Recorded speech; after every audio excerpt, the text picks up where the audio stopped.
friends. This is Terry, and I'm out here in the way out in Eastern Oregon, looking for some mahogany obsidian, and we found a whole bunch of different kinds of obsidian. I'm actually really looking for rainbow obsidian. That is the dream, but I'm pretty happy with the chunks of mahogany obsidian, and I'm going to do a little giveaway for this mahogany obsidian. If you put your name in the comments below, just make a comment that you want to be entered in the giveaway. I'm going to give away maybe a couple chunks of mahogany obsidian just for fun, because we had a great little harvest of obsidian here. And we are just emerging now from that new moon Scorpio that was so intense and just shifting us in new directions as all those planets were retrograde, and as they slowly start to move forward, it can feel as if the landscape before us has changed. And we are a little unsettled, like we're just a little bit lost on the trail and we're not sure where we're going just yet. And now we enter that eclipse portal as we go into this Taurus full moon on November 19th. We will have the Taurus full moon, which is a partial eclipse, getting us ready, just showing us a sneak peek of what's to come in 2022, when of course the north nodes of the moon will move into that Taurus Scorpio axis. And what does all that mean? You can learn more about the Taurus Scorpio axis that will be dominating 2022. When my last video on the new moon Scorpio, I talked all about that Taurus Scorpio axis and the death rebirth cycle that we're moving into in 2022. I actually have really high hopes that 2022 is going to be a better year, but maybe that's because I'm a Scorpio and we're going into Scorpio season. And I've personally just been purging away lately, which is not always like me. Scorpios, we love our possessions and we don't like to get rid of them, but the fact that I'm just feeling that urge to purge, and maybe you are too. I know a lot of friends are saying they're just wanting to release and get rid of old things. That's always a sign that we are going into this rebirth cycle. Something new is wanting to come through. And we have this highly charged partial lunar eclipse in Taurus. And I was also just reading about how we are crossing over now the Southern Cross star, which is the star of Acrux. I hope I'm saying that right. It's Acrux. And it is auspicious for digging up treasures, which is part of the reason I really wanted to come and do some rock hounding today. And we have all of these really magnificent stars that were coming. I've been seeing the Sirius Dog Star when I look to the east, just next to Orion in the night sky. And so a lot of the really power player stars are kind of forming around this Taurus eclipse full moon, and it feels like there is a big shift that is happening. And just before this Taurus full moon, we've got Mercury opposite Uranus, which is in Taurus. So we have Mercury in Scorpio now, opposite Uranus in Taurus. And this is like the mind. Mercury is opposing Uranus, the awakener. And this could cause some profound dreams, this kind of awakening happening within the psyche as our mind and the awakener are playing tug of war. And then we have Sun in Scorpio squaring Jupiter in Aquarius on November 15th. And this fixed sign square, of course, Scorpio and Aquarius, both fixed signs. I told you all the squares are hitting the fixed signs this year. Two of the most powerful planets, Sun and Jupiter, means we can get so fixated, fixed signs, just fixated on whatever we are trying to expand, whatever we are trying to put forth in the world, whatever we are trying to move forward, even though we don't quite have the momentum, we are fixated on wanting to do the thing. Even if it's not quite time to do the thing, we want to do the thing. And Mercury in Scorpio and the Sun in Scorpio coming in so strong wants us to create something by going into the underworld, by tapping into our shadow self and going deep into the darkness, like the dark cave of creation. And Scorpio wants us to conceive it in the dark, like a seed germinating under dark, rich soil, in complete stillness. And slowly, deliberately, almost subconsciously creating the thing. But Jupiter in Aquarius wants us to expand outward. Jupiter in Aquarius wants us to bring it to the community, bring it to the people. And Jupiter wants it to happen now. So there we have their tug of war and their square, where Scorpio is saying, no, it's all got to begin within. And Jupiter is like, we need it out now. The people, we need power to the people, and we need to bring it to the streets. And so that square is creating conflict wherever your Scorpio and Aquarius show up in your chart, whatever house that is in. You may be having tension between patience and stillness and bold actions, outward actions, and expressive action. So it's kind of that should I stay or should I go feelings coming up. And we have so many squares associated with this Taurus full moon, even T-squares affecting us now. But I just don't want to dwell on every single square. I'm not going to go into full details. Just think of it like having your Instant Pot. If you have an Instant Pot at home and you want to cook rice and you want your rice fast, you don't want to wait around 45 minutes to an hour to have that rice. You want to put that rice in the pressure cooker. We are all in the pressure cooker with these squares and T-squares, but this is how we get to the next level faster. This is how we create swift change. And it does all begin within, and it does come with pressure, just like, this was a geopathic stress that created this obsidian, this mahogany obsidian. And the earth was under pressure and things were created. So we are creating something new, and these squares are just giving us the pressure cooker to make it happen fast. We can have quantum leap transformations, but it doesn't come without a little bit of pressure. And then as we move on to that full moon in Taurus, partial lunar eclipse, one of the most fascinating aspects I thought of as I was meditating on this full moon reading is how it started. This moon cycle started on that new moon in Scorpio. If you remember, the moon was conjunct Mars, opposite Uranus in Taurus. And now at the full moon, we have the moon has gone, as it's waxed in the cycle, the moon has gone all the way to the opposite side, and it's now joining that moon in Taurus is joining that Uranus in Taurus.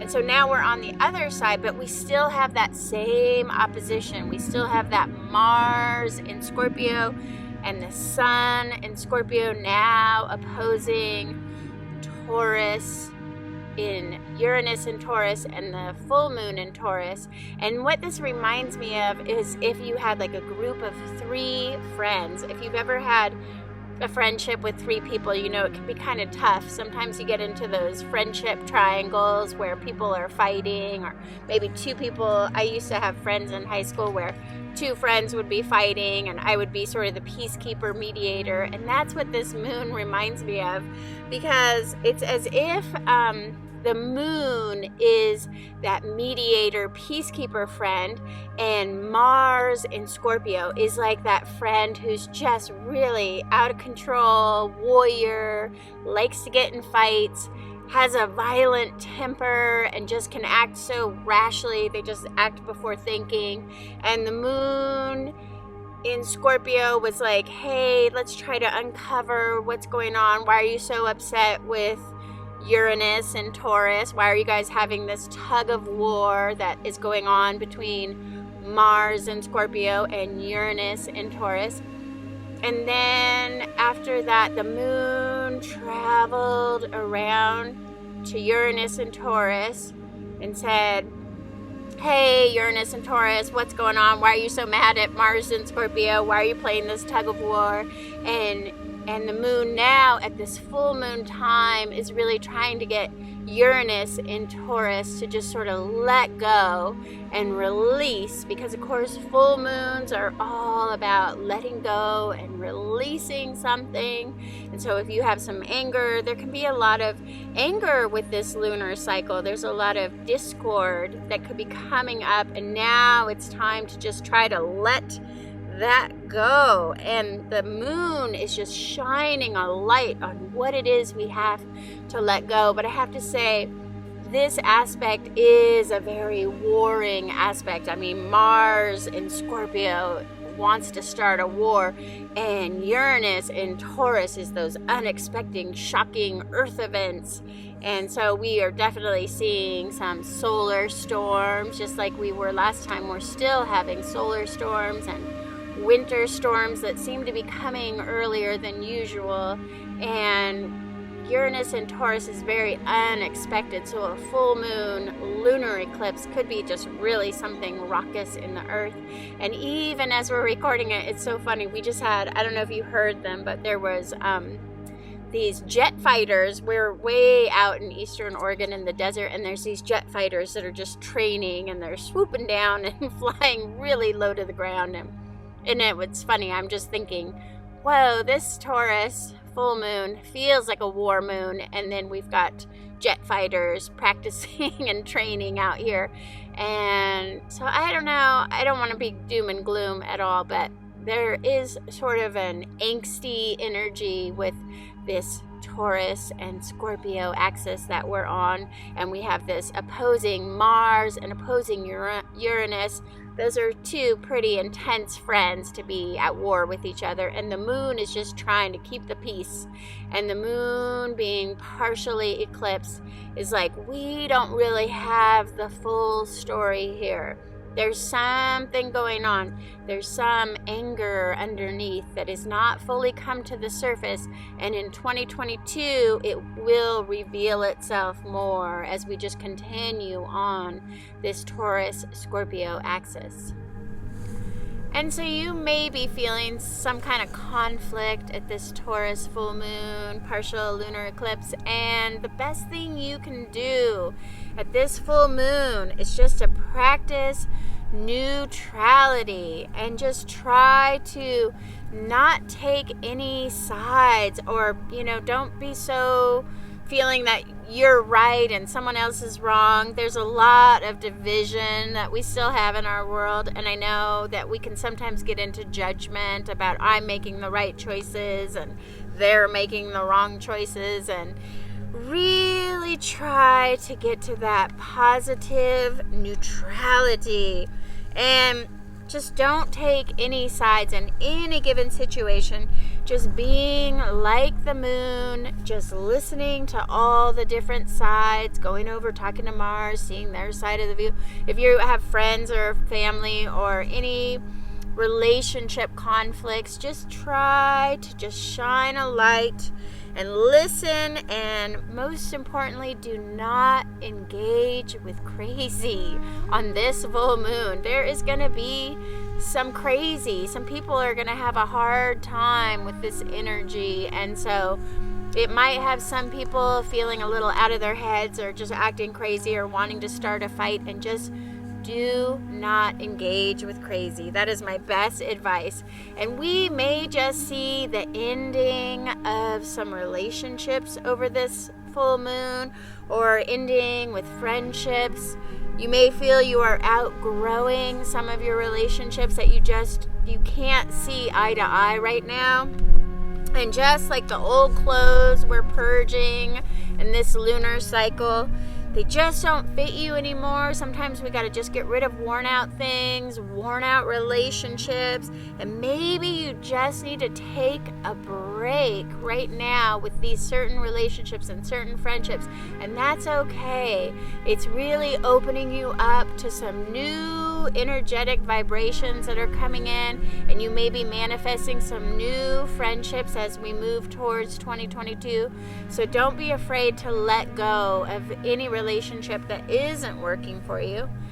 And just on the day after this full moon, we have a very exciting Mercury square Jupiter, when you might have this rush of just optimistic, hopeful energy. Finally, we haven't had very much hopeful energy for a while, but it can be like your mind finally is thinking about, something new coming in, and it's such hopeful energy that your mind can also make a promise that your body can't keep. That saying, your mind makes a promise that your body can't keep. So just be careful. You might get some opportunity that comes now, or something really exciting, a new path ahead, and just be sure you don't overcommit.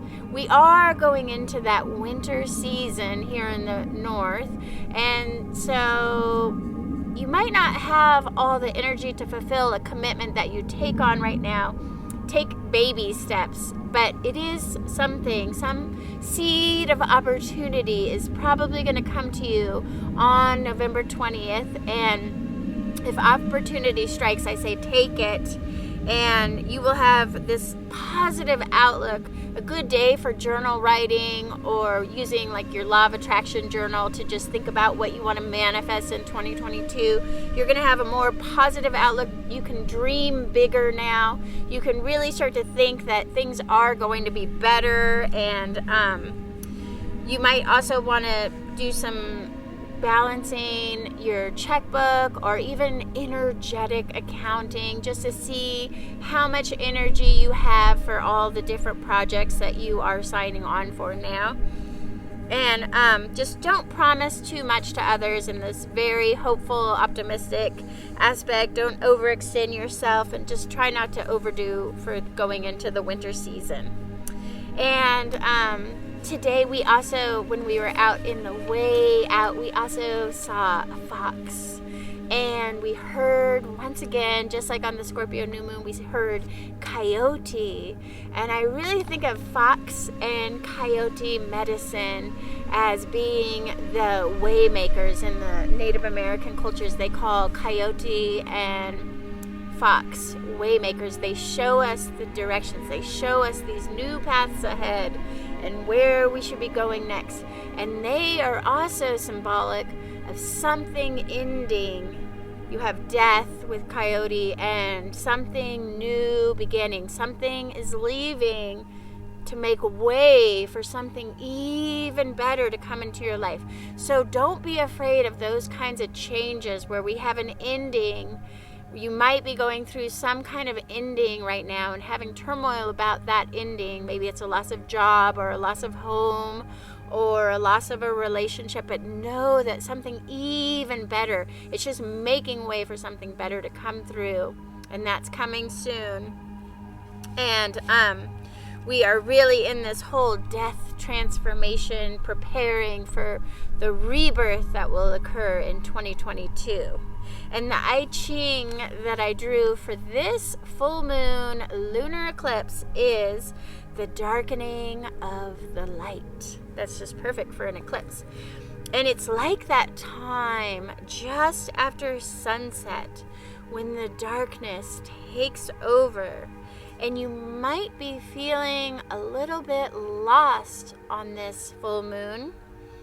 And when you find yourself in a dark cave, it is better to light a candle than to curse the darkness. So you may be feeling some shifting, and you may be feeling some anxiety or anxiousness as we do shift into this darker season. But know that this too will pass, and take this time out to rest now. and listen to the dreams. We are going into the dream time. And this can be an internally... we just heard a sonic boom. I think that's what it was. Woo! I tell you, the war vibes are strong. I hope it's not a real bomb. Anyways, this can be internally a very creative time, as all things conceived in dark places, from the conception of a child to the germination of a seed, are all created in the darkness. So just accept that this darkness is a part of the creation cycle, and don't try to struggle against the dark. Powerful changes are occurring within now.